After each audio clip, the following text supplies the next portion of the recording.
And my work on midlife is not the macro level work on midlife, looking at all human beings, how do we go through midlife health and all that kind of thing. It's really focused on senior executives, especially C-suite level, who are going through midlife. So it's a very narrow lens. Through that narrow lens, I see three winds of change that really blow strongly through midlife. The first one is physiological. Our bodies are changing. We realize we don't have the stamina that we used to have. But we also become more aware. We become aware of our mortality. So there's a lot more at that age of thinking about mortality.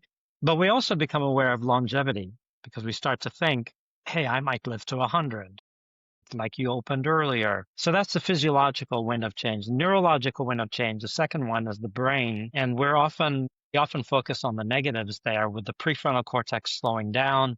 We forget where we put our car keys. We look at our kid maybe and we say, God, I can't remember your name. I'm sure I know your name, but what is your name? Or we forget the contents of a cell on a spreadsheet when we're talking to the board and we go, my God, I knew every single cell of this. I designed it, but I can't remember how this particular cell works in this moment.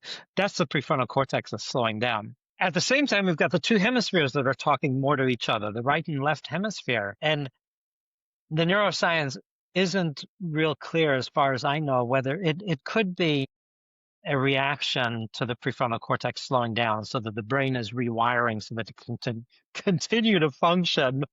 But what it means for us is that we can connect the dots more. We can see patterns that maybe we didn't see as clearly or as quickly when we were younger.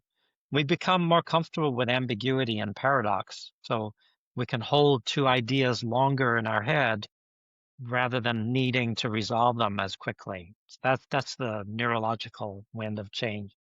Third one is parental. And I think this one is changing fast culturally. We're in an age still where a lot of people in the C-suite tend to have kids that are growing up and leaving home. And there are exceptions all over the place. And it's fascinating. That was the first wind of change that I noticed years ago. It's fascinating to me that senior executives are struggling with their kids growing up and leaving home, and they're struggling with their role as a parent with questions like, if you don't want me to tell you what to do and give you the answers and everything that I used to do and that you used to appreciate, what is my value anymore as a parent? So there are things like that we kind of struggle with as parents.